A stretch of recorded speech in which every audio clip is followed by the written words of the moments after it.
saying You that she. bet I did, and I told him I didn't like that. I don't think it's right. I would go to the meetings and say things, yo, this is wrong. She's not the first. I'm on the bus with Claudette. She's the first. I think there's a lot of lies been told. A lot of lies were told.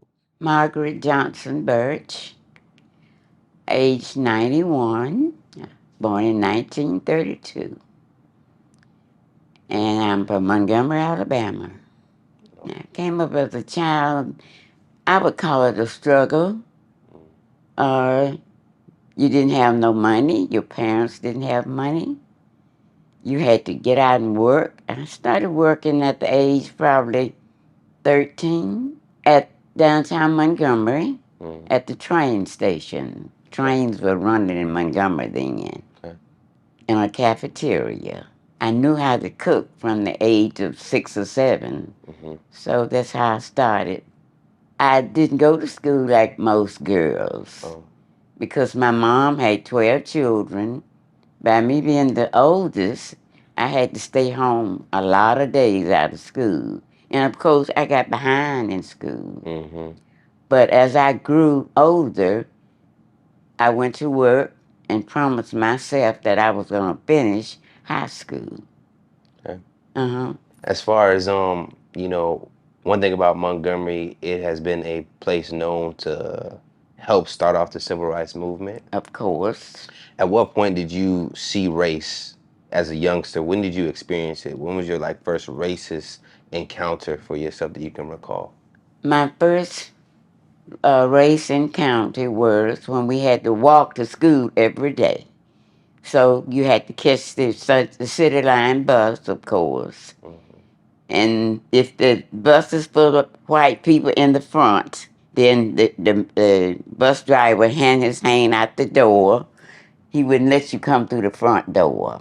You hand him the money and walk to the back. And there have been several times where I encountered with the race on the bus. He would pull off after you give him the money and see you standing there. So those were my struggles most every day, trying to get to school and back. One of the big things that happened with the bus driver, speaking of that, is you were to have this boycott that took place. One that would Rosa Parks become like the face of this movement, but we would later find out in history that there was somebody else. Yes. Claudette Colvin. What's your relationship to her? She was my neighbor. Wow. She was 15 years old. She wasn't old as I was pregnant. That was in 1955, March. So she sat down in the white section. You had a long seat here for the black and black over here. But she sat over here where the white people sit. Okay. And of course, he looked through the mirror and saw her sitting there. And he immediately started hollering, "Get up back there. Do you hear me? Get up. Get up back there. Do you hear me, girl?" And stuff like that. She didn't move and she didn't answer him not one time. And by me being older, and I'm saying to myself, why don't Claudette move? Saying to So myself, you're seeing this. I'm looking at You this. on the bus. I'm on the bus. Wow. I'm looking at her. And she in the wrong seat. I'm saying to myself, because I knew he's supposed to come and hit you and beat you up. Right. That's what I was afraid he was going to do. But when I said that, she don't have to do nothing but stay black and die. And when I said that, he immediately got up out of the seat. I stood up and braced myself because I thought he was coming to hit me. But he didn't. He went straight by me, went out the back door, went in the cafe and called the police. They came to the back door, went to her seat, picked her up like she was a baby, took her out of the seat, went out the back door, and threw her in the police car. Are these white officers doing that to her? That was always white then. You didn't see no black officers then. Okay. Just white. Got you. What's happening in your mind? Are you thinking they about to come for you next? I thought they was going to come and say something to me, but they did. He came back to the bus and he continued his route and put us off the bus.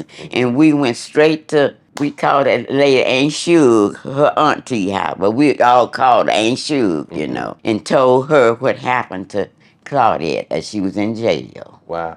And Claudette was pregnant at the time? I don't know. I don't know that. Got you. Now I hear people say that. I don't know whether she was pregnant or not. I can't say that. Understood. Right. Now, But I did say whatever happened to her, it happened to Rosie. She was recognized. Whether she was a 15-year-old girl, she was a human being.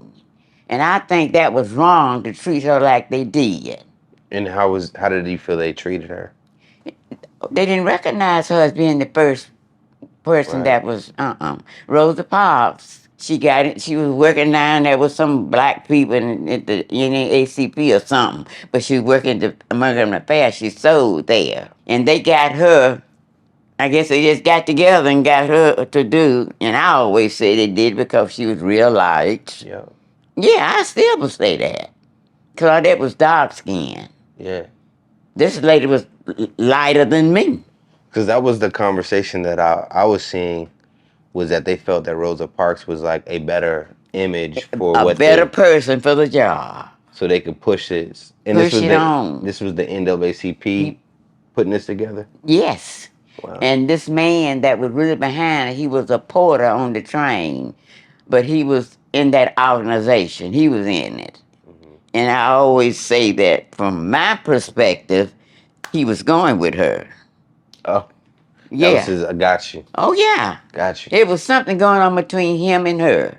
Got you. Because Miss Rosa Parks' husband left Montgomery way before she did. Wow. Mm-hmm. Did you guys know Rosa Parks? Was she like someone that you knew? I never knew her. All I knew from what they read, when I read it in the paper the next day, that's how I knew her. I didn't know she worked at Montgomery Fair. And I've been in there many times to buy shoes. But she was the seamstress there. But I never knew her. Got you. Now, as far as Claudette, when she would get arrested, did her parents have to rush down and get her out? Like, what was the process to get her free? Lawyer Gray had just finished law school in Cleveland, Ohio. He's from Montgomery, Alabama. They just named a street in his honor over there, Jeff Davis, Lawyer Gray. They just gave his name, changed his name, because he was the first lawyer that they called. And right out of law school, he didn't know what he was doing. He just came and took the case and went from there. Wow. Mm-hmm.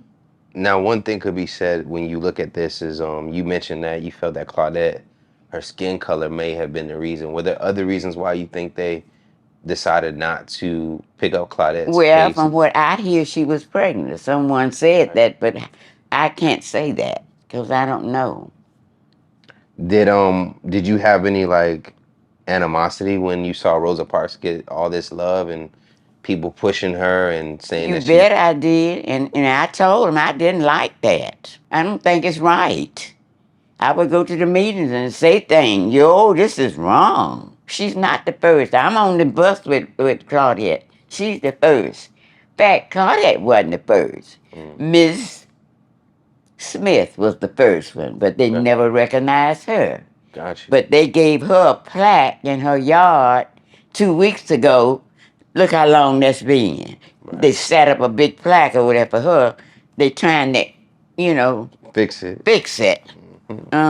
Process that I knew when I would go to some of the meetings at Hope Street Baptist Church. That's where they met at. Until my husband stopped me from going because he figured it was kind of going to be bad over there. In fact, it was. But anyway, they always got Rosa Parks into everything and anything. And then I say, where was she? I don't care if she was 15 years old. She still was a human being. That's the way I looked at it. Yeah. How did Claudette feel about it?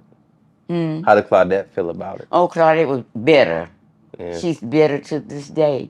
So in this aspect, who do we blame? Is Rosa Parks to blame for this? Is the NAACP to blame for this? In terms of Rosa Parks is not to blame. She was just going about what they did for her, and I guess that was okay with her. yeah. I blame those people in the ACP and that porter, that main, and he's the main one. He worked on the train station. Okay. I got a name after him over there. I can't think of it right now, but it's in that book. They pushed it, and he was the main one pushing it. Got you. Mm-hmm. Rosa Parks would become the face of the boycott, the movement. What do you think things would have looked like if Claudette would have got that spotlight? Oh, I can't. I couldn't really say. I don't. I just wouldn't even see her being pushed.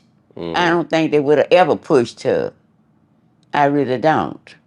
They had what they wanted, and they used it, and they went on with it worldwide.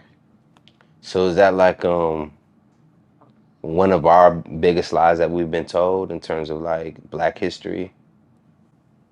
I think there's a lot of lies been told. Mm. A lot of lies were told.